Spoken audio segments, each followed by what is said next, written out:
Here in New York, it's all about the financial industry, and we're welcoming the woman who really oversees all the financial industry in the state of New York. She's Adrienne Harris. She's superintendent of the New York State Department of Financial Services. So welcome back. It's really great to have you, Madam Superintendent. Here. So let's start with the banks. There's a lot of things you have responsibility for. Let's start with the banks.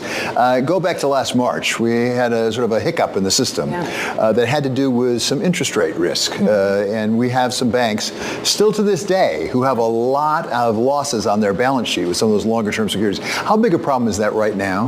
Well, I think the banking system now is very stable after the federal regulators took the actions they did with the systemic risk exception in March. But there's still lots of issues looming, as you mentioned, the interest rate risk and the unrealized losses. Certainly, commercial real estate exposure is high on the minds of regulators all over the country. So the regional banking crisis, I think, is over. The banks are stabilized, but certainly we're mindful of other risks in the system. You mentioned real estate, and obviously that's a big topic here in New York City. We have a lot of empty offices, and it's not clear what's going to happen with them. What about the time when those buildings need to get refinanced? Could we have another form of a crisis with the banks? Yeah, it's an important issue. We look at our banks and their real estate exposure, whether it's office space, multifamily housing. I think regulators across the country and in Washington are looking at loan to value in the event of a refinance. And they're looking at diversification. They're looking at the segment overall to make sure that that risk is being managed proactively before these loans come due, and thinking about the new normal. What is this going to look like post-COVID? Are these office spaces going to be converted to housing, especially in big cities where there are housing shortages?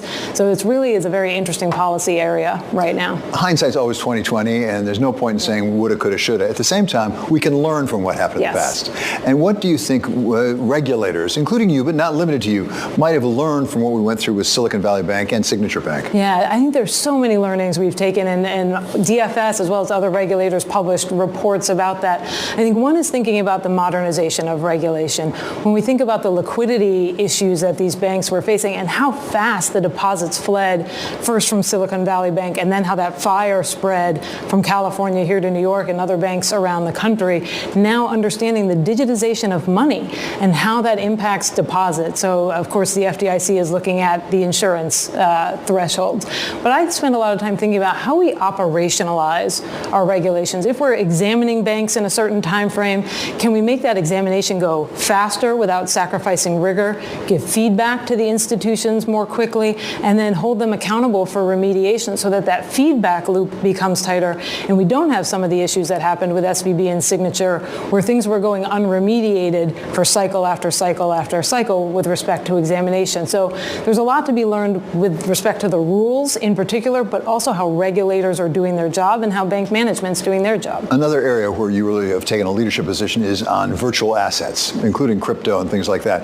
There were regulations in place before you came in, but then you've really moved it forward fairly aggressively. At the same time, last time we talked about what about the feds? Where are the feds? And we thought we were going to get legislation, didn't happen. How much of that at this point is a little bit of a tug and pull about state versus federal? Because you've wanted parallel regulation, but it sounds like some people in Washington don't want that. I think that's right. We are very keen to make sure that there is a federal regulator, a federal cop on the beat in the virtual asset space, because we've seen the risks and the dangers that space presents.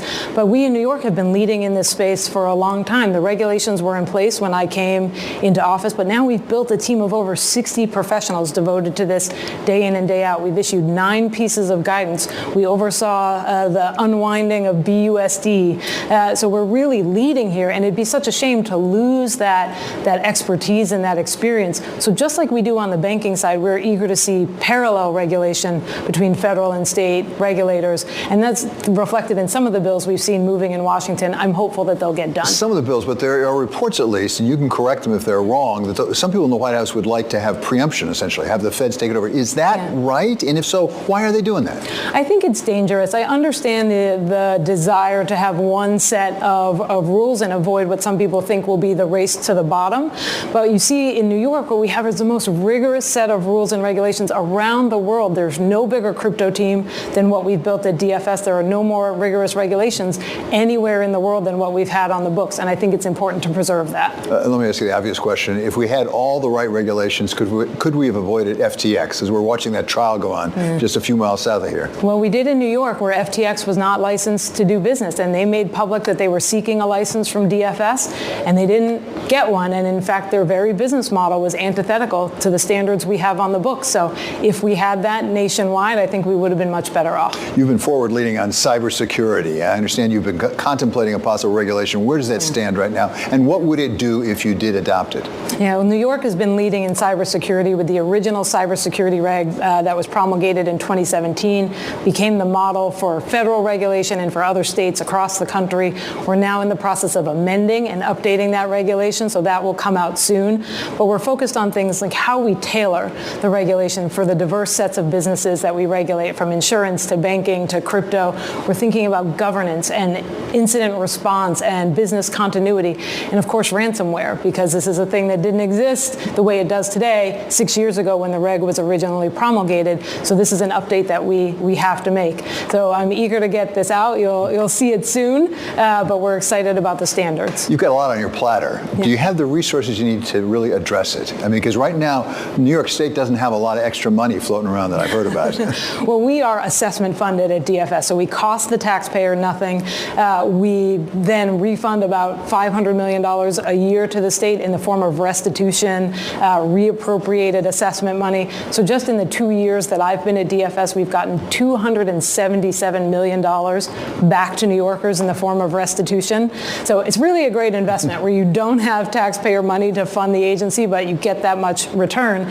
But any regulator will tell you that they need more bodies. In fact, in my 2 years at DFS, we've hired 350 people. We've promoted about 250 people, but that's just the beginning. We're still so short-staffed, and I'm looking forward to continue to build the agency because, as you said, we've got such a broad remit and so much we're responsible for. Finally, Madam Superintendent, you've talked about New York State as being the world's financial capital. Yeah. Is it still today, after all that has happened, and what do you need to do to try to ensure it will be tomorrow? I think it is, absolutely, and I was just hosting a delegation from the UK. I've hosted delegations from the UAE and similarly gone to their jurisdictions.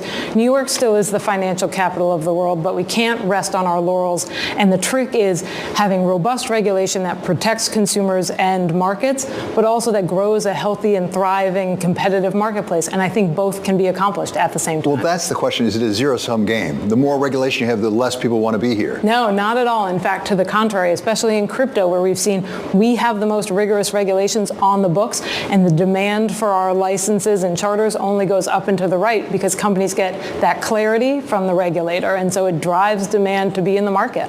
Superintendent, thank you so much for coming back again. It's really great to have you. That's Adrienne Harris. She's superintendent of the New York Department of Financial Services.